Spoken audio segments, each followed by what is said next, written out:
Hey folks, it's time for our Wednesday edition of Living Soil and Worms. And this week, we're diving into a gardener's favorite topic: how to fight off weeds the natural way without spending hours on your knees pulling them out.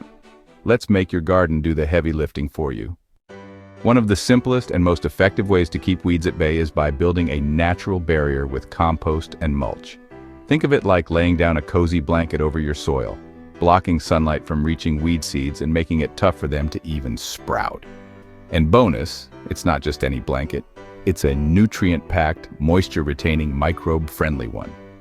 While the weeds struggle in the dark, your soil is quietly becoming more fertile and full of life. Now, not all mulches are created equal when it comes to weed suppression. If you really want to send weeds packing, go for coarse materials like wood chips, cardboard, or even shredded bark. These last longer and create a nice, thick cover that weeds just can't punch through.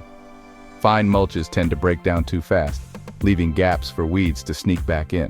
So if you want a long-term solution, go thick and go chunky. Here's where most people slip up. They don't apply enough mulch. You're aiming for at least 2 to 4 inches thick. Anything less and those weeds will find their way through like little green ninjas.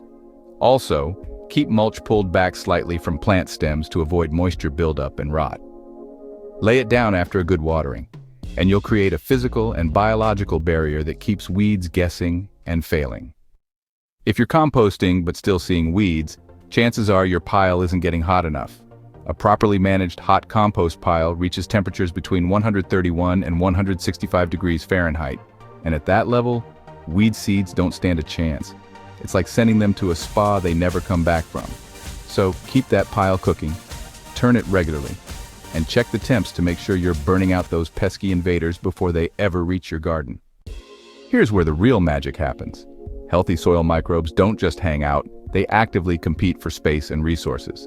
When your soil is alive and full of beneficial microbes, there's simply no room left for weeds to take hold. Microbes break down organic material faster, cycle nutrients efficiently, and even trigger plant defenses that discourage unwanted growth. In short, a thriving soil community makes life miserable for weeds. If you find this type of stuff interesting or useful, do me a favor and share or join our community in our description for more tidbits of information. Now let's get back to it. Want to really take it up a notch? Pair your mulch with companion plants that naturally shade the soil and crowd out weeds. Low-growing plants like clover, nasturtiums, or strawberries can act like living mulch, covering bare spots and locking weeds out. Combine that with a layer of mulch around your taller plants, and you've got a 2-layer defense system, one living, one dead, but both working together to keep weeds far, far away. Before you lay down that glorious compost and mulch, make sure you deal with any weeds already hanging out. Pull them, chop them, or even solarize stubborn areas with a plastic sheet to bake them out. The goal is to start fresh before top dressing, so you're not just covering up problems, you're solving them. Once the area is clear, apply your compost and mulch thickly, and let nature take it from there. That's it for this week. Thanks for watching, and we'll see y'all next week.